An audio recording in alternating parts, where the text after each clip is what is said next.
Tonight, the criminal investigation into a deadly crash that has traumatized a close-knit Quebec town.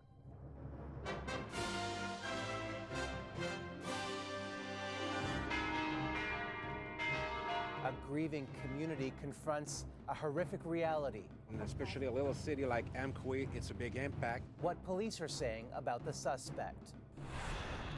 A Russian fighter jet blamed for downing an American drone. It's clear that it was unsafe, unprofessional. Triggering a tense new showdown between superpowers. Plus, a growing dilemma for funeral homes. It's of tremendous importance to families. Requests for face scans and fingerprints to retrieve personal data from lost loved ones. Ethically, it's very problematic.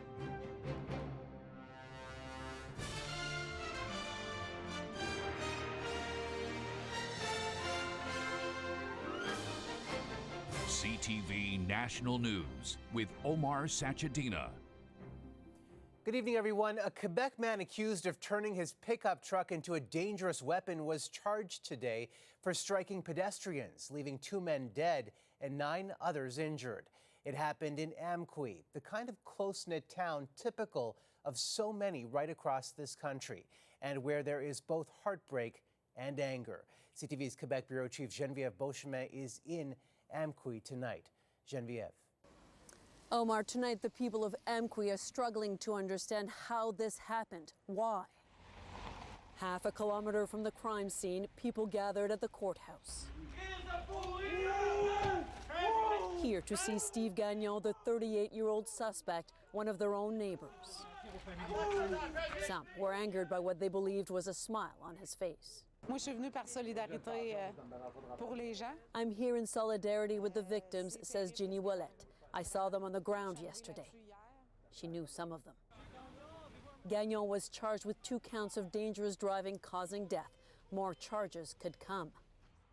Investigators say the driver's actions were deliberate, but that he picked his victims at random. This is not an act of terrorism, says the Quebec police force. These are the actions of a man who acted alone. Those who saw it all unfold relived the horror over and over again. I heard a big boom, says Ken Moreau. A truck was heading towards me. People were flying everywhere. I just had time to duck and avoid getting hit. Among the 2 men rammed by the F-150 pickup truck and killed was Gérald Charret, 65 years old, about to retire. He was a jovial man, say those who knew him. Someone always ready to help others with a smile. 9 people were also injured as they walked along the town's main road, including a family of 5. A mom, her baby girl less than a year old, who was in a stroller, and her 3-year-old boy were flown to Quebec City for care. The children have since been released. Their aunt, Marie-Soleil Anctil, posted on social media saying the family is going to be okay, but that this is a tragedy they simply can't comprehend. Those are emotions people in Laval, north of Montreal, felt just a few weeks ago. A driver there rammed his bus into a daycare, killing 2 toddlers. In Amqui, church bells rang out at the exact time the pickup jumped the curb, 3:10 p.m. The town renowned for its joyful spirit, now in mourning. We're a small town, says Claudie Deschênes of the local health authority. Everyone has a connection to the tragedy, so we need to be able to help each other now and in coming days. The local church here has opened its doors to welcome those who need support, who want to mourn, and many have come to lay flowers and to hug one another. Omar. The entire community shouldering the burden of grief tonight. Jen, thank you. There was a stunning and dramatic showdown in the skies between the United States and Russia today, deepening the divide between the 2 superpowers. The Pentagon says a Russian fighter jet dumped fuel on an unmanned U.S. drone like this one called a Reaper and then crashed into it over the Black Sea near Ukraine and Russia. After the aerial collision, the U.S. downed its $32 million drone, but not before blacking out sensitive software to keep classified information out of Russian hands. Based on the actions of the Russian pilots, it's clear that it was unsafe, unprofessional, and I think the actions speak for themselves. The Pentagon insists the drone was on a routine intelligence gathering mission in international airspace. But Russia says it was flying in its airspace near Crimea and that the Russian jet did not come into contact with the American drone. The U.S. summoned the Russian ambassador, calling Moscow's move reckless. Whether reckless practices led to the fall of 2 U.S. banks will be part of the investigation underway tonight. American markets rose today, with investors showing signs they don't believe a full-fledged financial crisis is imminent. But as CTV's Richard Madden reports, there are still some serious ongoing concerns.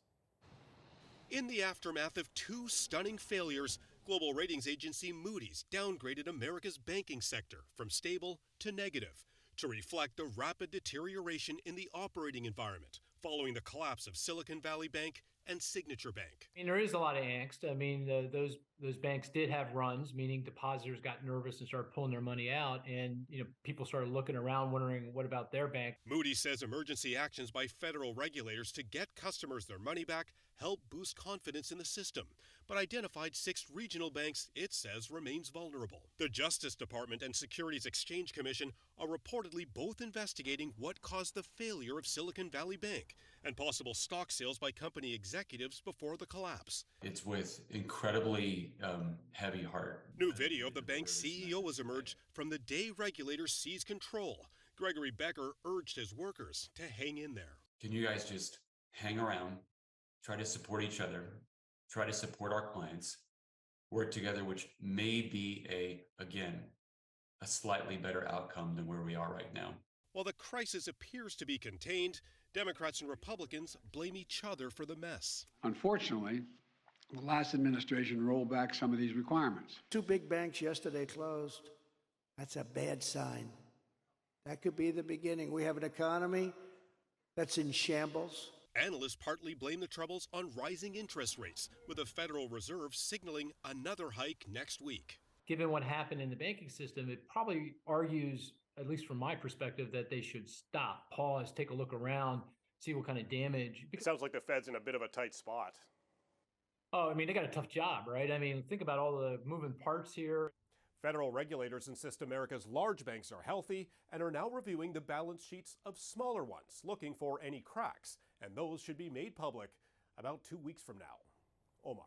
All right, Richard, thanks. And over the next couple of months, Facebook's parent company Meta said today it will slash another 10,000 jobs. That's on top of the 11,000 workers the company already said it was laying off. Combined, that's about a quarter of Meta's workforce. The company says it overhired during the pandemic to meet a surge in demand for digital services, which has declined as COVID restrictions have eased. A late winter blast is pummeling both U.S. coasts as tens of millions of Americans remain on high alert for flash flooding and more severe weather. Californians are recovering from the latest atmospheric river that caused more catastrophic flooding, while strong winds shattered the windows of this San Francisco skyscraper. In the U.S. Northeast, a snowstorm has created dangerous travel conditions and knocked out power to hundreds of thousands. Budget airline Flair is going through a PR storm after 4 of its airplanes were seized over the weekend, triggering frustration over long delays. Today, the carrier responded, and so did the federal government, to a soaring number of backlogged passenger complaints. CTV's Alberta Bureau Chief Bill Fortier reports. Flair is back in the air at full strength after a turbulent weekend for the discount airline. Saturday, 4 of its planes were seized, forcing 12 flight cancellations. We're really sorry for the impact that it's had on customers. Flair admits it was behind on lease payments.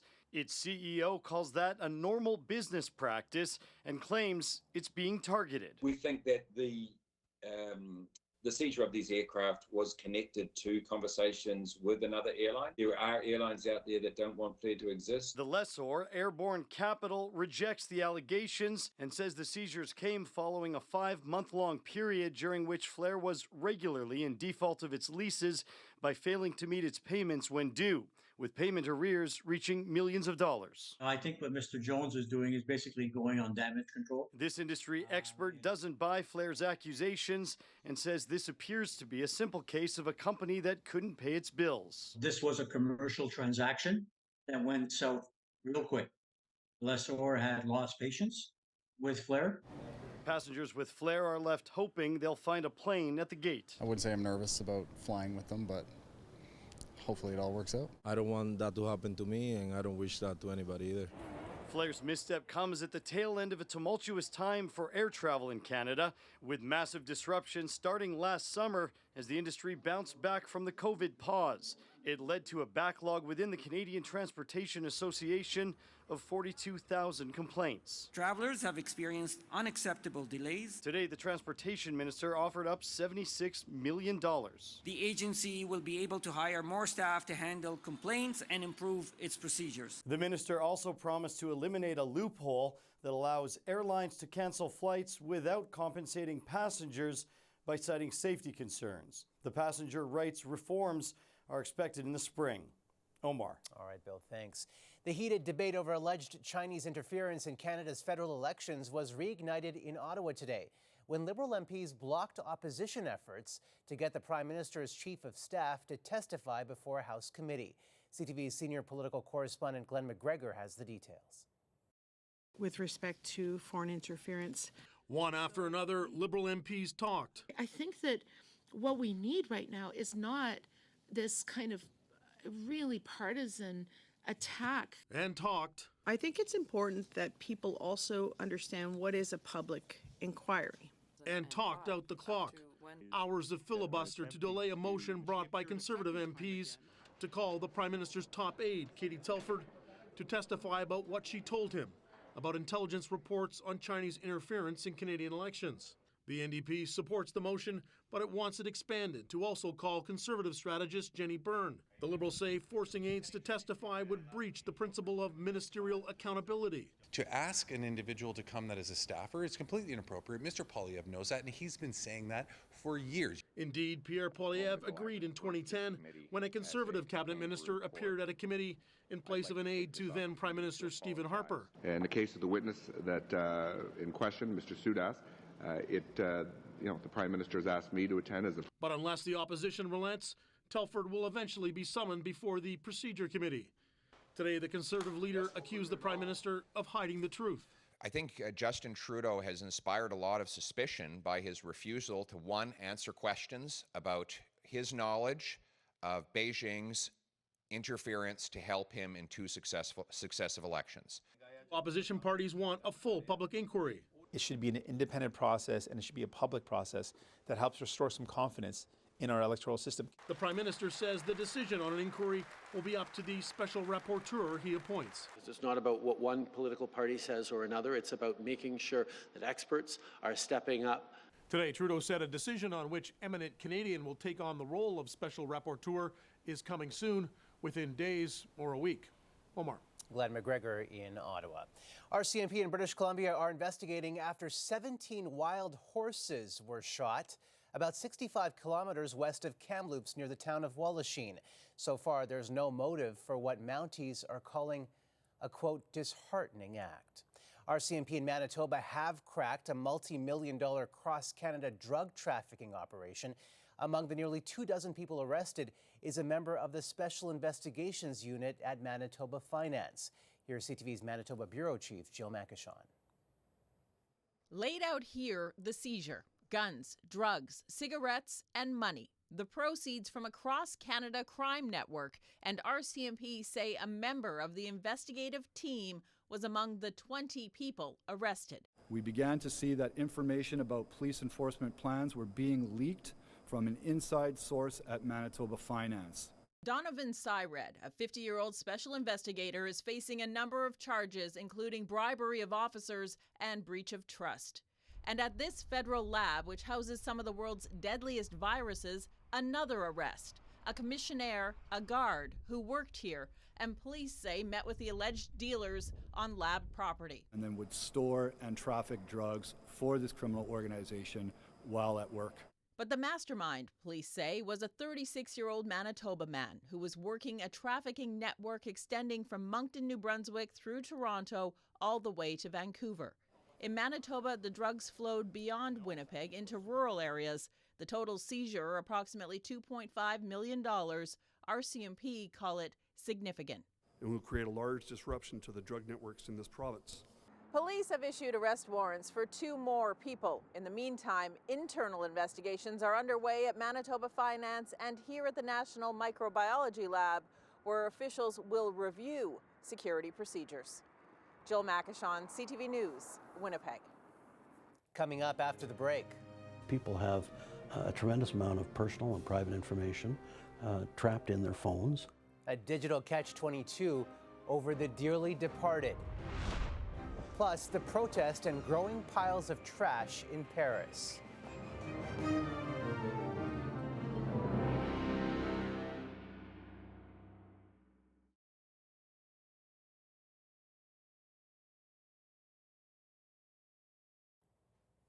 The growing impact of technology in our lives is creating a new concern in death. Families mourning loved ones are being blocked by passcodes and biometrics from accessing the electronic information left behind. CTV's Natalie Johnson on the funeral homes now dealing with this digital dilemma. When a person dies, the people trusted to care for the body do everything possible to ease the burden on the loved ones left behind. The funeral service providers will do whatever they can to ensure that they help the families to the best of their ability. And increasingly, they are finding themselves on the receiving end of an unconventional request. Access to the body to unlock the deceased person's device through biometrics, the fingerprint, or Face ID. The last resort for a family member often is go to the funeral home, get an image of the body, and then gain access to the systems. It's a grisly problem. But it's also a practical problem, as more and more parts of day-to-day life are controlled through apps. Funeral home directors tell CTV News that as often as a few times a month, family members are desperate to unlock the deceased person's device in order to disarm the home security system, access important documents, or simply salvage family photos tucked away in the camera roll. It's of tremendous importance to families to be able to access this somehow, so funeral service providers will do whatever possible to facilitate that. So does it work? Funeral directors say that family members are often locked out of the device after too many failed passcode attempts, or if the phone's security system senses that it was lost or stolen. In other cases, family members have been successful, though it often depends on the sophistication of the biometrics. Newer devices are harder to fool. A modern-day dilemma that is complicated and conflicting, even for those family members with the best of intentions. Ethically, it's very problematic to be accessing people's personal material after their death, even if it's related to estate planning, access to the home, who knows what, right? But experts say there's a simple way to avoid this conundrum in the first place, by including a digital asset clause in your will ahead of time and sharing passwords with the appropriate people. A simple way to lessen the burden on loved ones after death when so much of life is now tied to technology. Natalie Johnson, CTV News, Toronto. In the city known as the romance capital of the world, no one is feeling the love for the rotting garbage piling up in the streets of Paris. Sanitation workers have been striking for more than 9 days, leaving nearly 6,000 tons of trash heaped on the sidewalks. The anger is aimed at President Emmanuel Macron, who, despite sustained protests in France, is vowing to raise the retirement age by 2 years. Still ahead, an Ontario family's amazing survival story. The journey of twins born so early, they set a world record.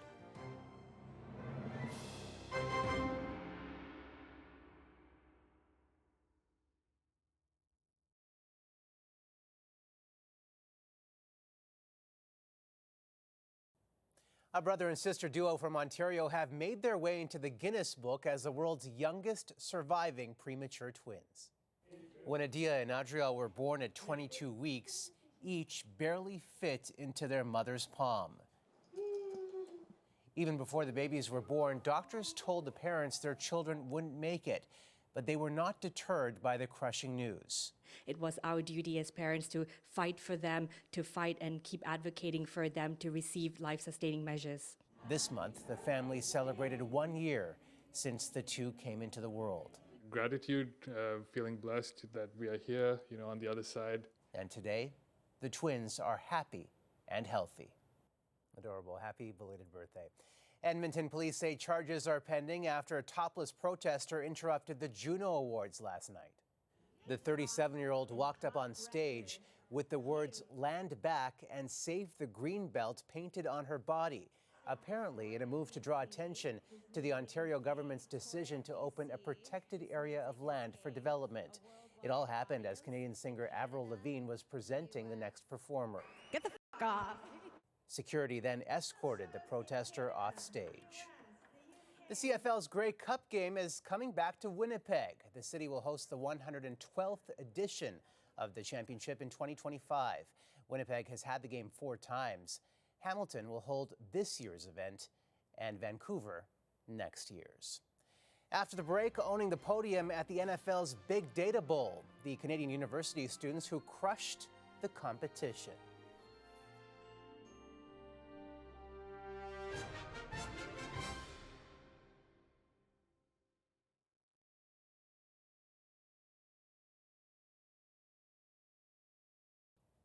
Well, today is the 3rd month and the 14th day, and that means it's Pi Day, dedicated to the mathematical constant pi, 3.14. Even the Nobel Prize got in on the occasion with this celebratory tweet, and that love of math has paid off for a group of Canadian University students who scored a touchdown with a big prize from the NFL. Here's CTV's Kevin Gallagher. And the Kansas City Chiefs have won Super Bowl 57. To create a winner on the field, NFL teams break down data on every play. Our job is to spur innovation in football. And in search of new ways to analyze all that information, the league has hosted a big data contest over the past 5 years. Winners of our competition this year are the group from Canada. And out of more than 400 contestants, these 3 students from the University of Toronto took home the $30,000 prize. Their key to success: focus on defense. Pass rush schemes in football are incredibly complex. There's a lot of moving parts. And the great part about our model is that it boils everything that's happening on the field down to one number. Football defenses are often judged on bone-crushing sacks, but there are other ways to measure how much pressure linemen can put on a quarterback. Seeing that the completion percentage of the quarterback continuously decreases as the maximum pocket pressure increases. So what are we seeing here? Back on campus, Hassan Anayathali, Aaron White, and Daniel Hosevar walk me through their winning model. And how does this track the pressure on the quarterback? For sure. So the green is meant to represent the quarterback, with the blue as the offensive line, and the red as the defensive line. And the purple cloud is essentially meant to represent how the pressure converges upon the quarterback. The result, a simple percentage to give value to something that's hard to quantify. Once you have that information, you're able to construct how well our team's able to pressure the quarterback continuously over the duration of a season. You're able to also evaluate individual defensive players. How well are they pressuring when they're on the field? We are card counters at the blackjack table. We're going to turn the odds on the casino. Hollywood's Moneyball showed how analytics changed baseball. It's even being used in tennis. Here's Matthews scored! Of course, Canada's game. These students also hope their winning formula can be applied to those sports and more. Kevin Gallagher, CTV News, Toronto. And that's a snapshot of this Tuesday for all of us at CTV National News. Thanks for watching. Good night.